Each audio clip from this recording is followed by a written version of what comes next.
L'invité café. Notre invité café, 7h15, la réunion du conseil scientifique du parc amazonien de Guyane. Nous en parlons avec la présidente du conseil, Marie Fleury, est notre invitée café ce matin et elle répond aux questions de l'équipe du Mayuri Info. Bonjour Marie Fleury. Bonjour. Alors le conseil scientifique, instance consultative du parc amazonien de Guyane, autant dire que votre rôle est très minime, non? Oui, tout à fait, on peut dire ça, mais on est surtout une structure indépendante du parc amazonien, c'est important de le souligner, et on est là pour apporter notre éclairage. On a beaucoup de disciplines dans notre conseil scientifique, et c'est vrai qu'on a le même rôle, mais d'une manière différente que le conseil de vie locale, le CVL. Et c'est important de le souligner, il y a deux conseils, les habitants, qui donnent aussi leur approche, et les scientifiques qui donnent leur approche sur notamment tous les programmes scientifiques, mais pas que, aussi sur le développement du tourisme, sur certaines notions comme l'applicabilité de la loi biodiversité, sur des sujets divers et variés. Et c'est vrai qu'on a souvent des conseils très animés, parce qu'on a des approches différentes aussi en tant que scientifique. Donc, c'est des échanges très enrichissants. J'espère qu'on sert un peu à quelque chose quand même. La composition, vous l'avez dit, 23 scientifiques et porteurs de savoirs traditionnels originaires du sud de la Guyane. Voilà. Qui sont ces porteurs de savoirs traditionnels? C'est quoi C'est une originalité d'ailleurs du conseil scientifique du parc amazonien de Guyane. On a invité, non pas du tout, des porteurs de savoirs, c'est-à-dire des personnes qui sont, disons, des experts dans leur domaine, surtout par rapport aux plantes, mais aussi à la biodiversité en général. Donc il y a une personne de Trois-Sceaux, Charles Missot, et puis Monsieur Atteni, et qui malheureusement ne viennent pas régulièrement parce que je comprends que ça prend sur leur temps de travail aussi. Nous, scientifiques, on est un peu... les oreilles. Non, on ne peut pas, parce qu'effectivement, ils ont un travail qui ne sont pas payés pour ça. Ils sont excusés. Comme nous, même les scientifiques, on aimerait bien qu'ils partagent davantage nos sciences. C'est vrai qu'ils apportent un éclairage très très intéressant de l'intérieur justement du territoire. Alors, encore un petit mot sur ces personnalités. Ils sont retenus comment? Sur la base de quelle légitimité, justement? Parce qu'on l'a dit, ce ne sont pas des chefs coutumiers. Donc, non, c'est pas des chefs coutumiers, pas forcément. Ça peut aussi, Monsieur Atteni, c'est un chef coutumier. Oui. C'est pas contradictoire. Non, c'est surtout en fonction de leur connaissance sur le milieu naturel, bien sûr. Mais reconnu par qui? Par des gens qui ont travaillé avec eux. Bon, Monsieur Atteni, vous savez qu'il a travaillé à l'ONF, c'est un expert en arbres, en biodiversité végétale. Et puis Monsieur Missot, il a beaucoup travaillé aussi avec Monsieur Pierre Grenand, qui est anthropologue, qui a travaillé plus de 40 ans chez les Wayampi, donc qui connaît bien cette population. Donc mais au même titre que les scientifiques, c'est pas tous les scientifiques qui sont dans le conseil scientifique, c'est des choix en fonction des disciplines, en fonction de l'expérience des chercheurs.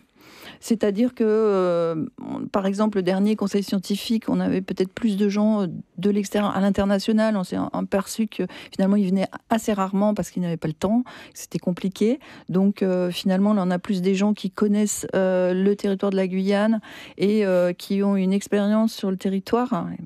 Ce qui permet aussi d'avoir une autre approche. Et le choix même des scientifiques, le choix même, il est fait par l'Institut Parc Amazonien et validé par l'État. C'est pas nous qui choisissons nous-mêmes, qui fait partie du conseil scientifique. Nickerson Perdius. Alors ce conseil scientifique se tient donc en ce moment jusqu'à demain. On l'a dit, Charlie Torres l'a dit, un conseil consultatif. Quelques exemples d'avis émis par ce conseil qui n'ont pas été suivis, par exemple. Qui n'ont pas été suivis ou qui sont suivis, mais avec...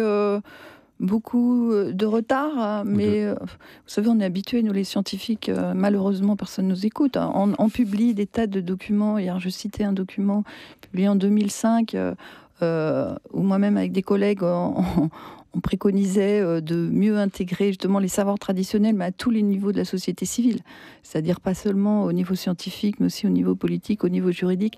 Mais malheureusement, c'est pas suivi d'effet. Et maintenant, on se trouve face à un choc, on va dire. Moi, j'appelle ça un choc des civilisations, puisqu'on est sur un territoire où vivent des peuples autochtones qui, en l'espace de 30 ans, ont dû passer donc d'une vie traditionnelle au bord du fleuve à l'entrée fulgurante dans une vie moderne, où ils se retrouvent chercheurs d'emploi dans différents domaines qu'ils ne connaissaient pas du tout.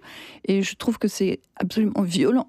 Donc nous, en tant que, par exemple, je vais parler pour ma paroisse en tant que sciences humaines, on est là pour porter l'attention là-dessus et dire attention, il faut adapter, et c'est vrai que le parc amazonien, on peut considérer que c'est quand même un exemple, parce que il y a eu beaucoup.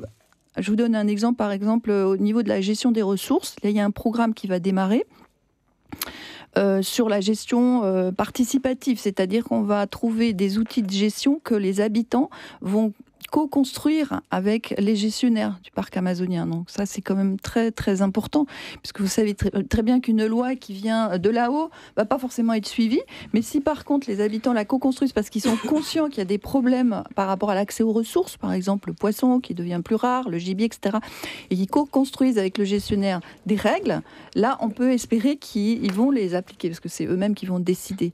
Donc c'est dans ce genre d'approche que nous, on peut intervenir. Et puis bien sûr aussi, il y a les sciences, ce qu'on appelle les sciences dures, les sciences, par exemple l'ichthyologie, il y a des gens qui vont étudier la quantité, la qualité aussi des poissons qui vivent dans les fleuves, le gibier, et aussi la botanique, etc., et qui apportent une expertise par rapport à la pression que peut supporter aussi ces ressources vis-à-vis des prélèvements humains. Alors, l'intérêt, faut-il le rappeler pour vous, en tout cas, c'est de finaliser la nouvelle stratégie scientifique du parc, un document d'orientation. Hein.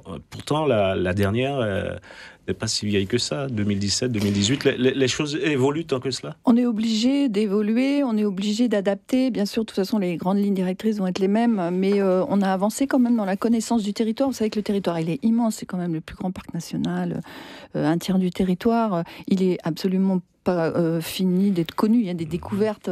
La planète revisitée du muséum, en l'espace d'un mois sur Mitaraka, on a pu identifier 100 nouvelles espèces pour la Guyane, dont 70 nouvelles pour la science. C'est énorme. Donc on voit bien qu'il y a énormément d'espèces encore à découvrir au niveau biodiversité. Et puis au niveau humain, vous voyez bien aussi comment les choses évoluent. Malheureusement, pas toujours... Découvrir, préserver, conserver. Voilà, donc il y a énormément de choses. Nous, on a insisté aussi pour mettre au même niveau que la connaissance biologique, évidemment, le bien-être des habitants, parce que c'est une notion qui est extrêmement à la fois importante et douloureuse, vous le savez aussi bien que moi. Donc on essaye d'orienter, de demander. Ça fait par exemple quelque chose qui n'a jamais... ça fait quand même des années qu'on demande à ce qu'il y ait des campagnes de prévention contre l'alcoolisme et la drogue sur, par exemple, au Maroni et le Oyapok.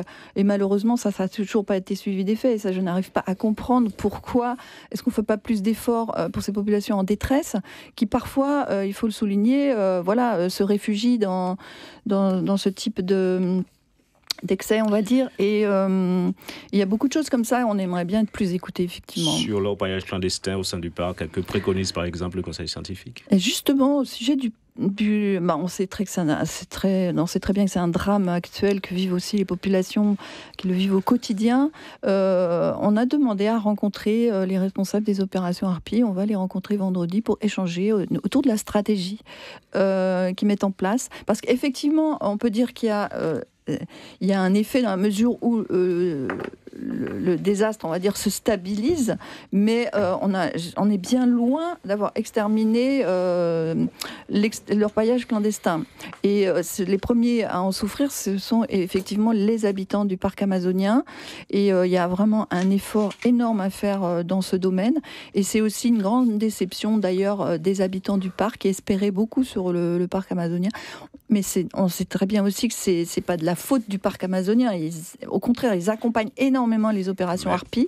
Ils ont une aide inestimable, mais c'est toujours pas suffisant.